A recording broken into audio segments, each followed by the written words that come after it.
Chicago is one of the most puzzling cities in North America. In the early 1800s, it was a small village. By 1850, it was a booming metropolis.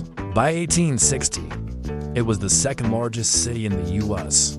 It went from nothing to being one of the most important cities in the U.S.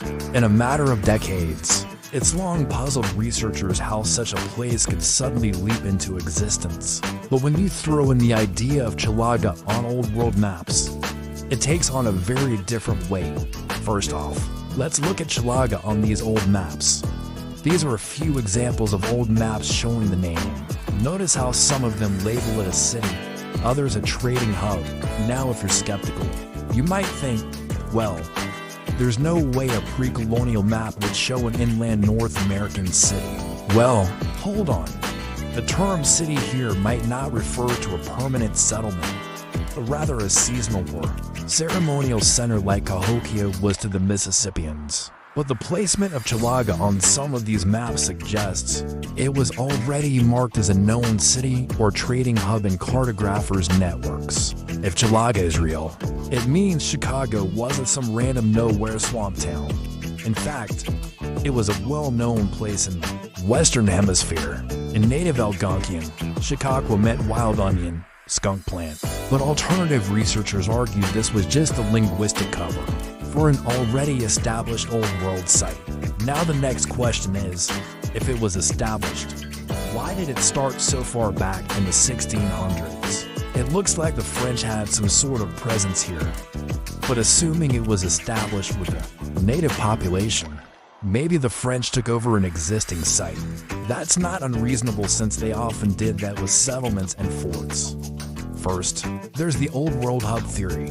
Chicago may have been a major tertiary Mississippian city before colonial America, linked to star forts and waterways. Second, we have the inherited site theory. The early settlers simply discovered and renamed what was already there. Third, we have the suppressed memory theory. Fires, temporary buildings, and rebranding all help cover up its old world.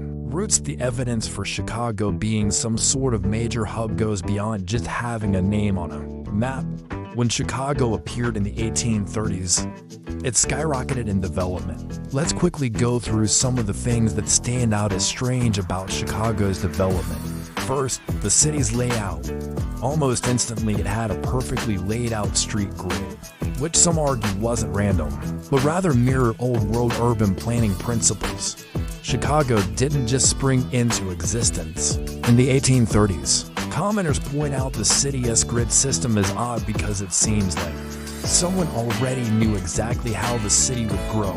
Second, there's the 1893 World's Fair.